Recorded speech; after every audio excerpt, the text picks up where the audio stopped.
Ashama hordoftoota maatii chaanaalii King caalaa hundi keessan akkam fayyaa keessanii jira deebi'ee dhufee jira ammas odeeffannoo torbee kana keessa odeeffannoo waqtaawaa fi sana malees immoo odeeffannoo isin bashannansiisu isin gammachiisu qabadhee dhufaa waan jiruu fi anas natti tolaa jira isinittis immoo akka tolu abdiin qaban isiniin jedha. Egaa amma viidiyoo kana gubbaatti qabxiiwwan lamaan tokko qabadhee dhufe innis waan nama gammachiisuu fi waan namatti tolu sana malees immoo wanta Itu tokko oromummaan gara laafummaan kun waan nama miidhu tokkoon isinitti mu barbaadaa isinii qabadhee dhufe jechuudha. Jalqaba namoonni amma kallattii chaanaalii keenyaatti dhuftan caalaan jedhama. Chaanaalii kanaaf haaraa taanaan please subscribe godhaa sana malees immoo viidiyoo kana like gochuudhaan na jajjabeessan isiniin jedha. Egaa wanni qabadhee dhufe akkuma beekamu dhiyeenya kana keessa torbee darbee kana keessa jalqabee artist Kaamuzuu Kaasaa yookaan immoo qindeessaa muuziqaa Kaamuzuu Kaasaa erga waa'ee albama artist Haacaaluu Hundeessaa odeesse yookaan immoo Facebook isaan irratti dhoobe jalqabee jechuudha. Waa'een artist Haacaaluu Hundeessaa baay'ee tokko leellifamaa jira sana malees immoo yaadannoo waggaa tokkoffaa eega wareegame jechuudha. Waggaa tokkoffaadhaan wal qabatee albama isaa kan eebbisiisan yookaan immoo kan uummataa dhiyeessan ta'aa jira jechuudha. Sanii wal qabatee magaalaan Finfinnee akkuma suurawwan adda addaa irraa argitan jechuudha. Magaalaa karaa gurguddaa irratti yookaan immoo daandii konkolaataa gurguddaa irratti footoon yookaan immoo suuraan Haacaaluu dhoobame.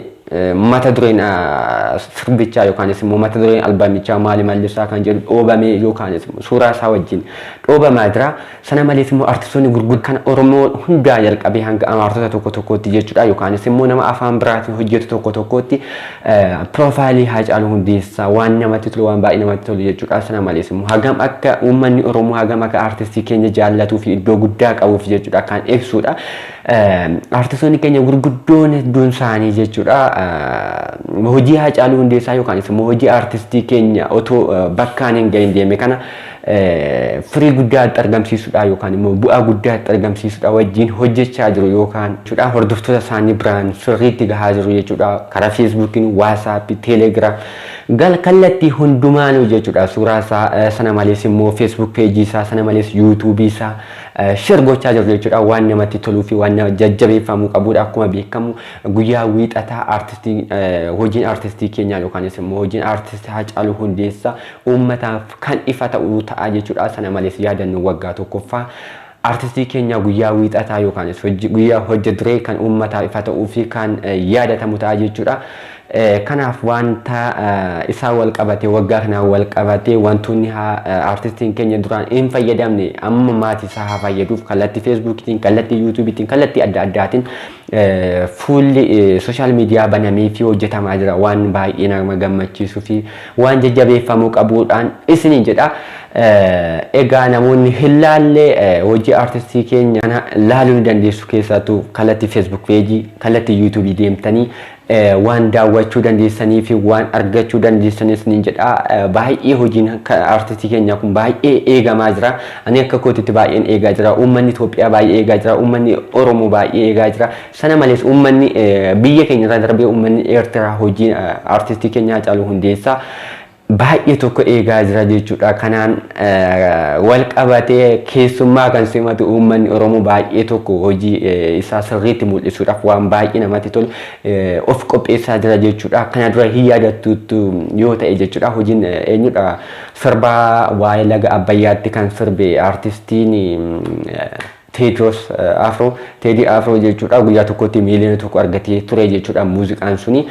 Kanarra darbee Oromoon immoo waan kanaan wal qabatee seenaa haaraa waan galmeessisuu hedduu fakkaataa seenaa haaraa addunyaadhaaf waan ifa gochuu hedduu fakkaataa guyyaa sana Teedii Afroo Afrikaa irraa jedhamee tokkoffaa ta'ee ture. Amma garuu uummanni Oromoo baay'ee tokko amma kallattii sooshaal miidiyaa kanattis dhufaa jira, kallattii yuutuubiittis dhufaa jira. Duraan xiqqoo fagaataa ture. Amma garuu hojii Haacaaluu Hundeessaatii wal qabatee hojii artistoota keenyaa wal qabatee baay'ee tokko ka'aa jira jechuudha. Egaa akkuma sodaatamu akkuma mul'atu hojiin artistii keenyaa kuni ani hin beeku anoo baay'ee bakka waan guyyaa tokkotti miiliyoona 2 miiliyoona 3 galu wayinatti fakkaata view isaatiin jechuudha. Egaa positive idea yookaan immoo yaada gaariin qabadhee dhufee hagana yoonaan jedhe immoo yaada badaan qabadhee dhufee yaada fokkisaan qabadhee dhufee meesinitti taa'emu. Egaa gara laafummaan kun gara laafummaan Oromoo kun yeroo tokko duubatti nama harkiftii duubatti gowwaa nama fakkeessiti. Akkasumas hin jedhu guyyaa Facebook page artist Haacaaluu Hundeessaa banamuu fi sana malees YouTube artist Haacaaluu Hundeessaa banamu namoonni hedduun isaanii artistoonni gurguddoon hedduun isaanii fake idea waan kana fake account ni jira jedhamee akka hin banamne wanta kana akka hin goone kana namoonni hedduun keessan gochaa turtanii akka hin goone jechaa turani ammas garuu uummanni akka namni tokko sammuu akkamii akka baatee deemu hin agarre jechuudha. Kanaafi kana adda addummaa isaa yoo ilaaltan jechuudha. Accountiin kuni yeroo artist Galaanaa Gaaromsaa muuziqaa hojjetu accountiin kun maqaan isaa waan sin ajaa'ibu Galaanaa Gaaromsaa jedha ture. Amma garuu artistii keenya Haacaaluu Hundeessaa gabaa qaba jedhamee waa yaadamuuf yookaan immoo uummanni baay'ee barbaada jedhamee waa yaadamuuf maqaa kana gara kallattii artist Haacaaluu Hundeessaatiitti jijjiiree jira. Waan baay'ee fokkisaa fi waan baay'ee kanaanuu wanti nama ajaa'ibu maqaa artistii nama guddaa qaba yookaan immoo namni hedduu waan barbaaduuf artistii Haacaaluu Hundeessaa maqaa isaa online irra waan fedhuuf jechuudha. Recommend gochaa jira YouTube'n jechuudha. Amma kun channelin kun videoon isaa recommendiidhaan na bira dhufee beeksisaa jira jechuudha. Isin wanti gochuu qabdan wanta hojii akkanaa nama hojjetu hojii akkanaa waan hojii gaddeebitu kana nama hojjetu daftanii yoo dandeessan report gochuu yookaan immoo channel isaa dislike gootanii akka uummanni bira hin geenye yookaan video isaa akka hin laallamne gochuu ni dandeessu. Baay'ee jira maqaa artistii keenyaatiin YouTube'n ganaas banama ammas immoo banamee jira. Egaa asumaanuu sammuu nama tokko dheedhii akka ta'e sammuu nama tokko bal'isee akka yaadni asumaanuu hubachuu dandeessu jechuudha. Wanti kuni wanta akka sabaatti waan guddaa namni lubbuudhaan jiru akkaawuntii nama lubbuudhaan jiruutti illee osoo ta'e akkaawuntii nama faayidaa argata yookaanis immoo inni namni sun qaamaan jiraatee faayidaa argata jettee illee osoo yaadde irratti banuu dandeessa. Garuu feeka akkaawuntii artistii Haacaaluu Hundeessaa irratti sammuu akkamii akka jarri sun yaadu yookaan namni akkaawuntii kana bane yaadu garuu baay'ee waan nama ajaa'ibuudha. Egaa channel YouTube'n artistii keenya Haacaaluu Hundeessaa inni dhugaan yookaan inni sirriin jechuudha. Subscribe 13,000 ol kan qabudha. 12,000 fi waan akkasii ol kan qabudha.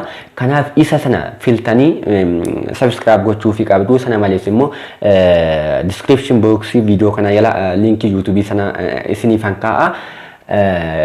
Kanarraa kanaaf immoo channelin kun subscribe isaa hidinii ta'ee jira hin mul'atu kan fake kun jechuudha. Sun immoo ni mul'ata kanaan adda baafachuu dandeessu sana malees immoo channelii keessa galtanii channelii artist Haacaaluu Hundeessaa isa dhugaa keessa yoo galtan video duraan inni hojjetaa ture yookaan immoo audioodhaan kan taa'e achi keessatti bifa videootiin hojjetame view gurguddaa qaba view babbareedaa qaba. Kanaaf bifa saniin adda baafattanii beekuu ni dandeessu isiniin jedha. Kanaaf kallattii yaaddame kanaan deemaan isiniin jedha. Videoon qabatee dhufee kana ishee kana fakkaatti namoonni garasiin isa fakkeessanii kallattii isaanii deemtanii too subscribe akkaan goonee fi surmaayyuu salphisa nama akkasii arrabsuu qabdu gadi xiqqeessuu qabdu jechuudha. Nama maqaa namaatiin daldalu yoo dandeettii qabaate maqaa dandeettii isaatiin haa hojjetatu. Dandeettii isaatiin haa uummatatti ba'uun isiniin jedha. Videoon qabatee dhufee ishee kana fakkaatti waan hanga ammaatiin na daawwattanii galatoomaa guddaa tokko isin jaalladha. Hanga video xanuun immoo hanga walitti deemnutti fayyaa naa ta'aa isinan jaalladha. Bye.